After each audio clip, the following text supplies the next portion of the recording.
Ladies and gentlemen, welcome to Metropolis Radio. Today, I don't want to call this celebrity drama because I don't think Ezra Miller is really a quote unquote celebrity. So let's just say we are talking about more Hollywood drama that happened around the same time as the epic, slap heard around the world when Will Smith bitch slapped the shit out of Chris Rock.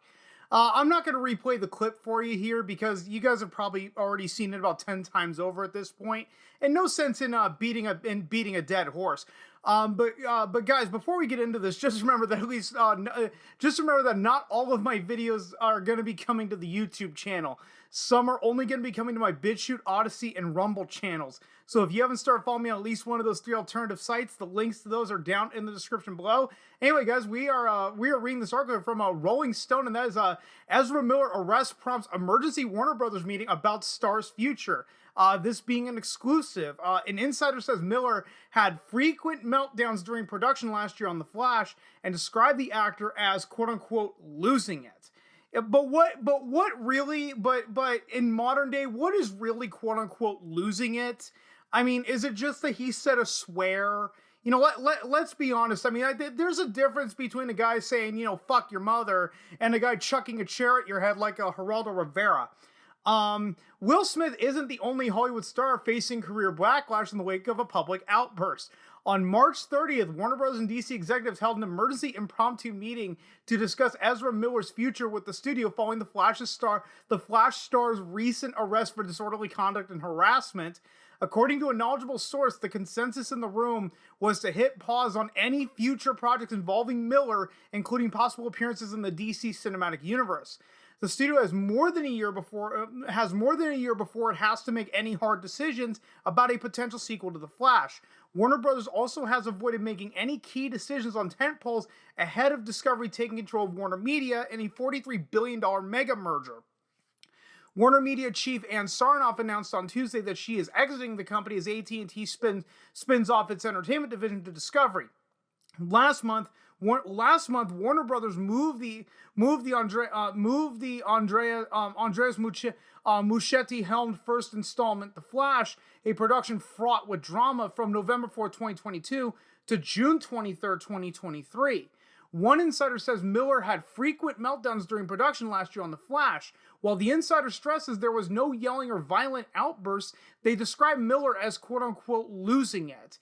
Ezra would get a thought in their head and say, "I don't know what I'm doing." The insider tells Rolling Stone. See, I question this insider a bit because they're not really going into detail about what do they mean by losing it. Like I said, did he pull like a Geraldo Rivera? Did he pull like what happened on Geraldo Rivera and chuck a chair at somebody's head, or did he just go sit in a corner and fucking cry? Because it's more sounding like all he did was just go sit in a corner and fucking cry, which wouldn't surprise me with Ezra Miller. Wouldn't really surprise me with Ezra Miller, but it's like, go into a little more detail here because now I'm really questioning the validity of their insider. According to the March 28th police report, Miller became agitated after patrons at a Hawaii bar began singing karaoke. Miller shouted obscenities, probably called them motherfuckers. Okay. Miller shouted obscenities and grabbed the microphone from a 23-year-old woman as she was singing and allegedly lunged at the 32-year-old man playing darts. Yeah, that's a really smart idea. Challenge a guy to a fight while he's holding a dart in his hand. Yeah, he's totally not going to fucking stab you in the jugular. Now you lunge at me while I'm playing darts. Maybe that thought's going to run through my mind. But, I would take that as a public meltdown if you're going to knowingly like lunge yourself at a guy that's holding a dart that could very easily stab you and get away with it in that moment, especially if there's like, oh, let's just let's say it's a relatively popular bar, about 50, 60 witnesses saw you lunge at this guy and the guy was, stabbing you repeatedly. Yeah, probably not a good idea. The 29-year-old movie star was arrested and charged on both counts and was released on only $500 bail. Really? Okay. The incident took place at Village in Hilo, Hawaii. The day before Miller's Fantastic Beasts: The Secrets of Dumbledore castmates were celebrating that film's world premiere in London. Even more troubling, a local couple filed a temporary restraining order against Miller on March 29th. He couldn't make it one day. He couldn't make it one day without doing something stupid. The couple claimed that after Miller's arrest, Miller burst into their bedroom and threatened them, with Miller saying to the man, "I will bury you and your slut wife." He couldn't make it one day without going off the rocker. I mean, what was he doing? Was he pulling like a Robert Downey Jr. from the early 2000s and just went on a fucking cocaine binge? I mean, granted, all Robert Downey Jr. did was just sleep in the teenage girl's bed, but you know, it's like, what was he doing? Or did he drink a little too much Jack? I mean, I don't know. I'm only speculating here. I'm only speculating here. Or maybe this guy is really like out of it. According to the report, the petition also alleges that Miller stole the woman's passport and the man's wallet, which included a social security card, driver's license, and bank cards. A judge granted a TRO, that's temporary restraining order, the following day. The judge is expected to make a decision on whether or not to extend the restraining order by the end of the month. So again, he couldn't go one day without acting like a crackpot. Okay. The Hawaii incidents are the latest in a series of troubling events involving Miller. In April 2020, footage of the actor apparently choking a woman at an Iceland bar circulated on social media. The Justice League star was kicked out of okay, I'm going to really mispronounce this name because I don't know how to pronounce any Icelandic. Prikio Kafis bar, but no arrests were made. Miller has never commented on the incident. Sources say the Iceland footage gave Warner Brothers pause at the time, but Miller was not kicked off Secrets of Dumbledore like castmate Johnny Depp, who lost his libel case against a British tabloid, which has referred to the actor as a wife beater. So, ex-wife defames you, you get asked to, quote-unquote, voluntarily walk away, voluntarily step down from your role.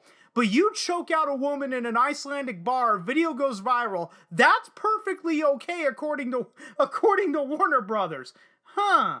Oh, and it's also perfectly acceptable to not fire the ex-wife who slandered the ex-husband.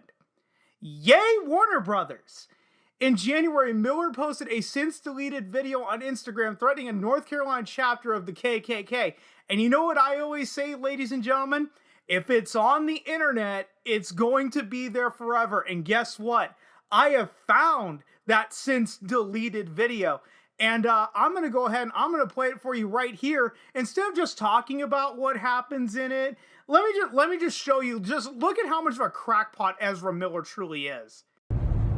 Hi, this is Ezra Miller, aka the Bengal Ghouls, the Mad Goose Wizard. And this is a message for the Beulahville chapter of the North Carolina Ku Klux Klan. Hello, first of all, how are y'all doing? It's me. Look, if y'all want to die, I suggest just killing yourselves with your own guns. Okay? Otherwise, keep doing exactly what you're doing right now, and you know what I'm talking about. And then, we'll do it for you if that's really what you want. Okay, talk to you soon, okay? Bye! Yeah, probably one of, the most, least threatening threats ever on the internet. It's like a teenage girl made that in their frickin' bedroom. Miller shot Fantastic Beasts and The Flash back-to-back for the studio in London in fall 2020 and spring 2021, respectively. Given the positive buzz on early footage of The Flash, the film was expected to catapult Miller into a rarefied group of actors who can carry a major box office hit. But the Hawaii incidents are expected to cause PR headaches for the star and Warner Brothers. In the TRO petition, again, TRO stands for Temporary Restraining Order, the couple noted that Miller, quote-unquote, is famous and wealthy. This makes access to weapons much easier, as well as sending associates to harass the petitioner. Miller is known to have a fascination with weapons. During a 2018 cover interview with The Hollywood Reporter, Miller offered to show this reporter the crossbow from the film We Need to Talk About Kevin, in which the teen actor portrayed a high school killer. Quote, "You want to see the real bow and arrow from Kevin, man? Because I got it right back there. I really do," Miller said at the actor's Vermont farm. People usually don't want to see it when I ask them. They usually say, no, I prefer not to see that.